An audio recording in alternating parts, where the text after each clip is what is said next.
I just wanted to give you a bit of an idea of where I'm coming from. Marc just gave us a great view of the Russian situation, the kinds of interplay that are going on an international scale. I'd like to bring us back a little bit to what might have been called the home front in the Second World War. Those kinds of descriptions haven't been used that much in the past couple of decades. And I had the pleasure to address the Standing Committee on National Defense 2 years ago on the concerns I have about the threat from within, deterioration of understanding and appreciation for the rules-based order, and specifically NATO. There are a lot of reasons for this deterioration, but the main one, of course, is time. It's been 70 years since NATO was created. We just celebrated the 75th anniversary of D-Day.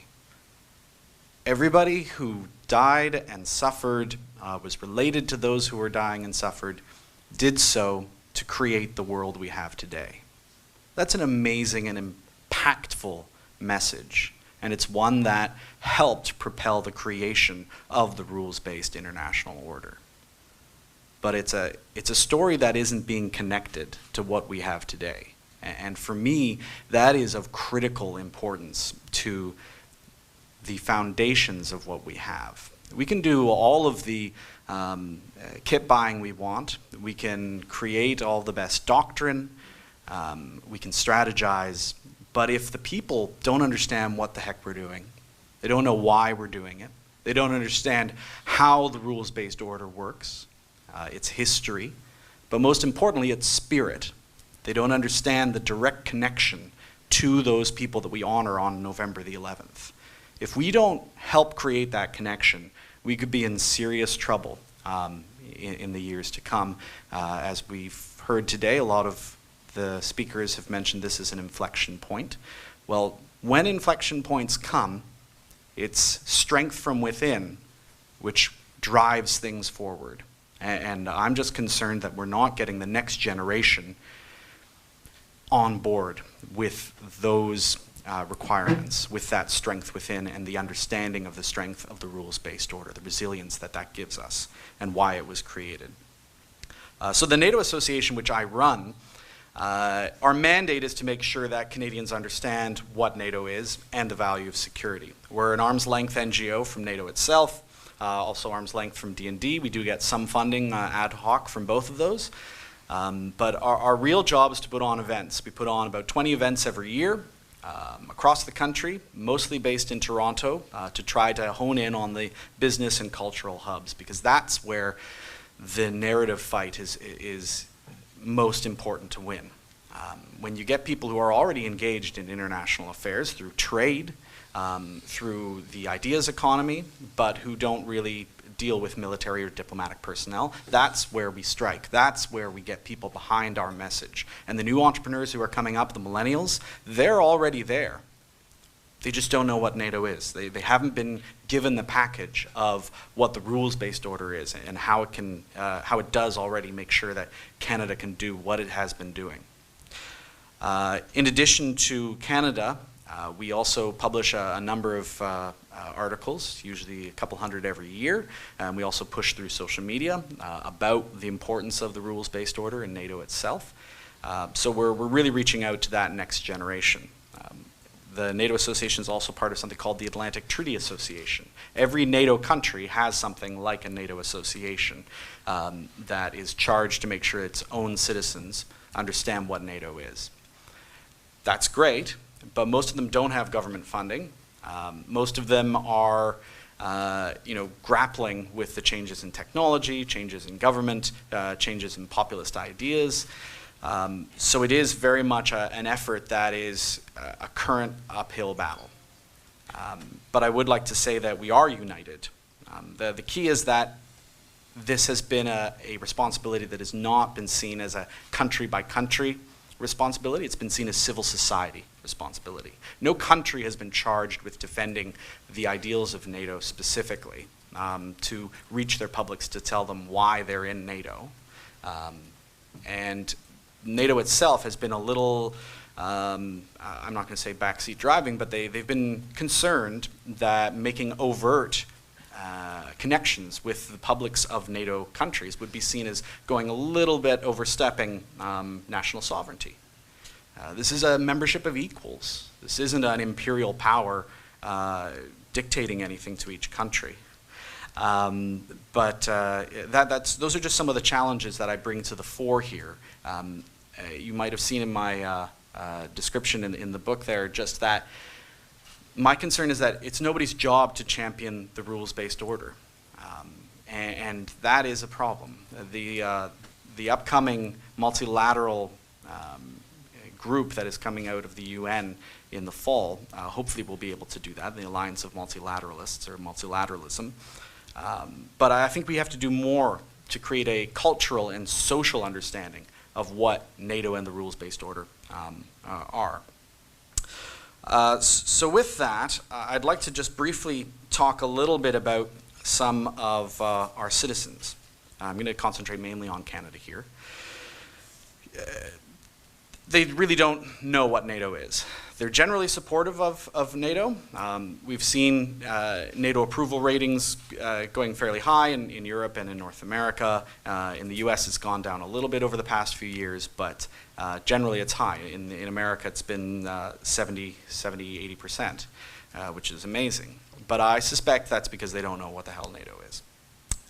They hear the word NATO, they hear the word military alliance, and they think that that's a good idea, that that's something that America should be involved in, and of course leading. We heard a little bit about how that might be holding Mr. Trump back a little bit on some of his other thoughts on withdrawing from NATO, but that is the way the US is polling at the moment.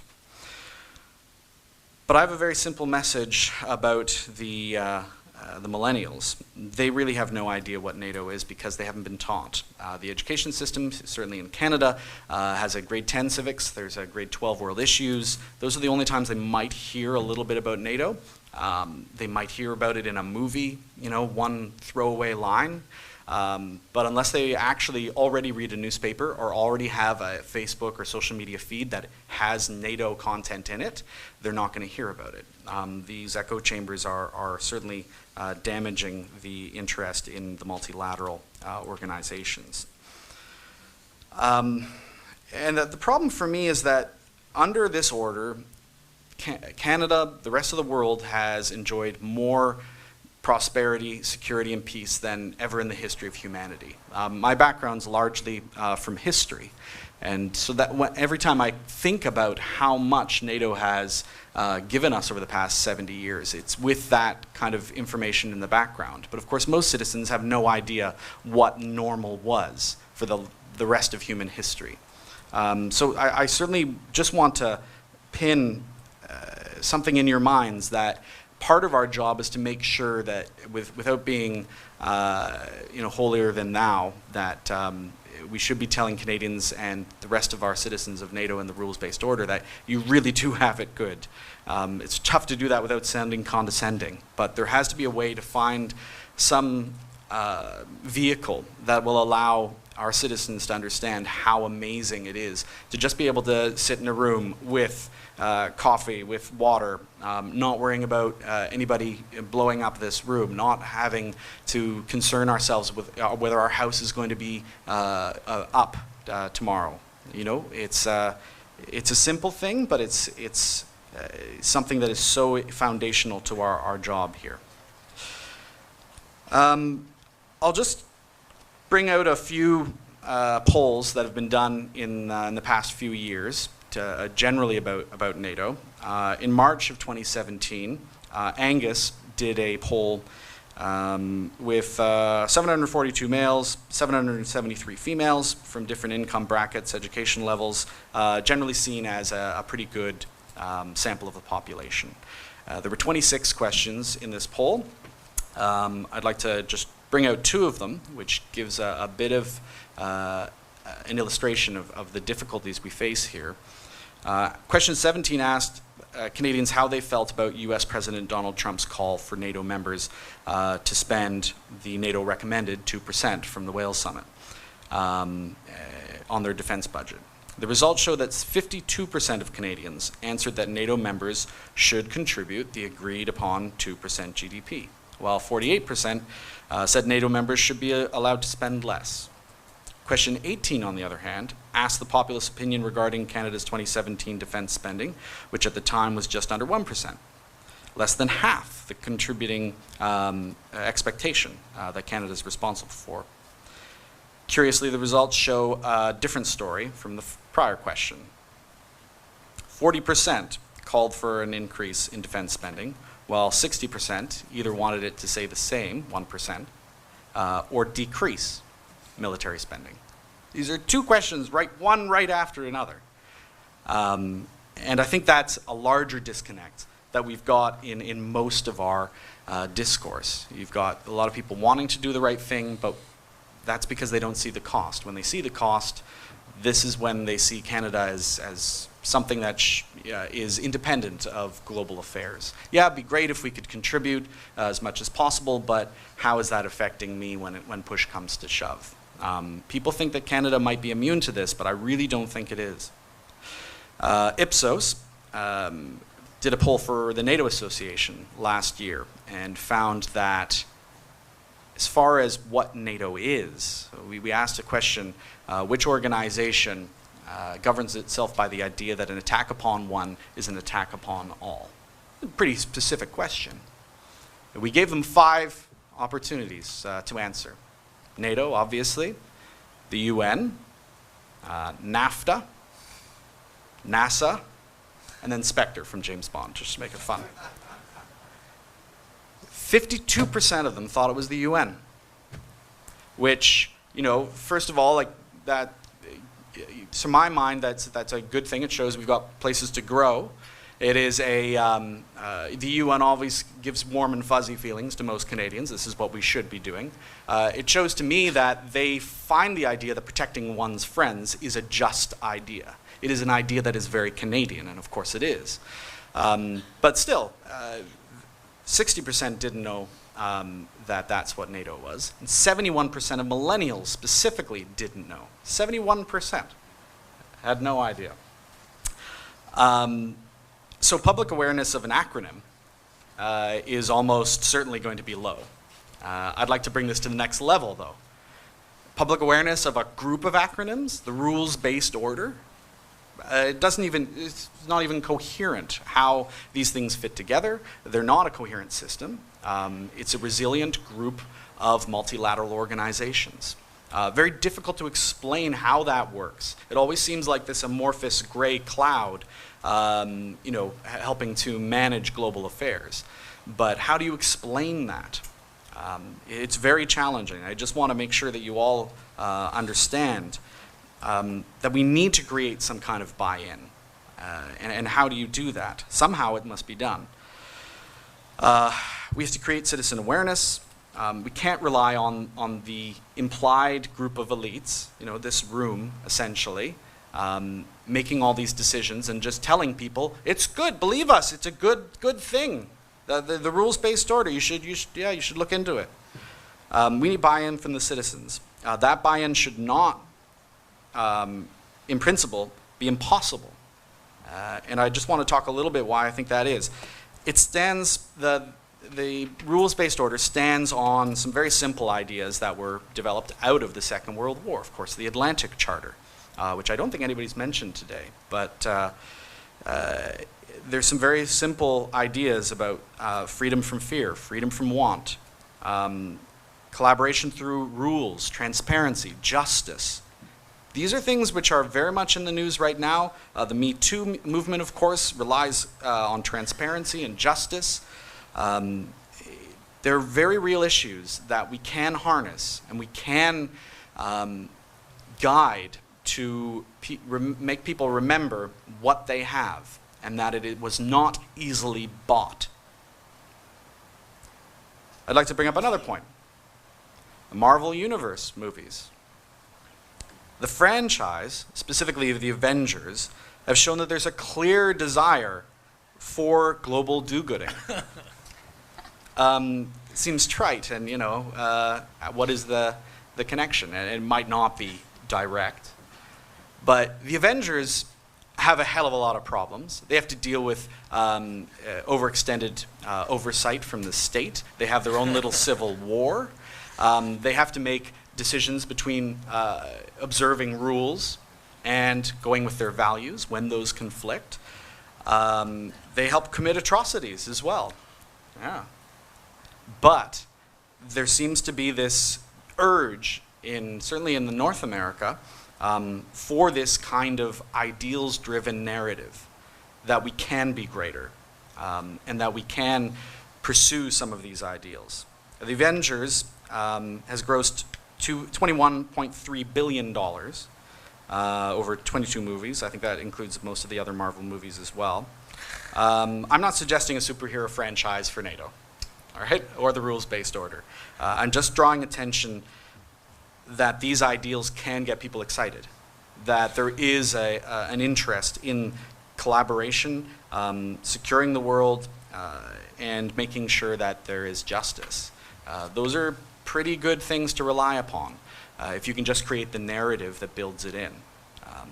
And I think that's where we've really failed.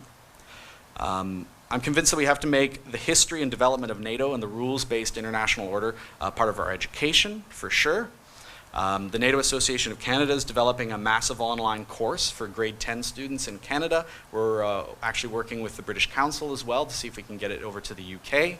This is something which would take in a little bit of history, Second World War, the development of the UN, NATO, the World Bank, Bretton Woods, all that good stuff, the development of the ICC and various other international justice organs from the Nuremberg trials, just to give them a bit more of a package of what the pillars are of this system and why they're important and why they are of value to Canada. Not just in our values, but in our interests. And I think that's key for every country in NATO to be able to demonstrate that. So we're helping to develop that, but education can only go so far, especially grade 10. You can't, that's not going to grab you, not going to get your soul devoted to the international rules-based order. I want to suggest that the Government of Canada or other interested groups in the rules-based order, perhaps international groups, members of the multilateral institutions that I'm talking about, should be more interested in building the narrative, because I really think there's been a narrative vacuum. We've let other people criticize our organizations because it's almost embarrassing to show the kind of patriotism that used to be shown. We've got a constant role of criticism. Every novel, every movie, every Netflix series, there's always some needle of criticism in government organizations, in international engagement. Every war movie now is a massive criticism, as it should be. We need criticism. That's what makes us better. That's why the multilateral system works, is because we're not allowed to, or we're not afraid to push each other, to say, look, that's not going to work anymore. And so I think that is an amazing, important thing, criticism. But we also need something that pushes back against that, the actual narrative, what we're trying to achieve. And we've just been embarrassed to kind of say it, to help fund, in the same way that Winston Churchill funded through a Ministry of Information, which is very Orwellian sounding. But essentially, he funded not propaganda, but movies, songs that would get the spirit of what Great Britain was fighting for out to the public. These are things like Henry V, parliamentary democracy movies, which I'm sure would be very, very popular today. But these are things that are not outright, loose lips sink ships propaganda. It was more, what are we fighting for? Well, why the hell are we doing this? To keep people's morale and keep them on board with the narrative, which can be extremely valuable. I'd just like to read a quick quote, just finishing up here. What Churchill said, why are we trying to get people inspired with music, books, and movies? It's to remind people that what was being fought for during the Second World War was important. He says, quote, "This is a struggle for life, a struggle in which every man and woman, old and young, can play a hero's part. The chance of glory and honor comes now here, now there. to each and every one. However hard the task may be, I know you will all be ready for that high moment. We need to cast the next generation of Canadians and citizens of the other NATO nations in that important role. We need to make sure that they can understand themselves as part of this history, of this huge burden that we share now because of the sacrifices of the Second World War. It's our responsibility to make sure that those millions of deaths were not for nothing. That is a noble calling. And I know that it's something that the next generation is really seeking.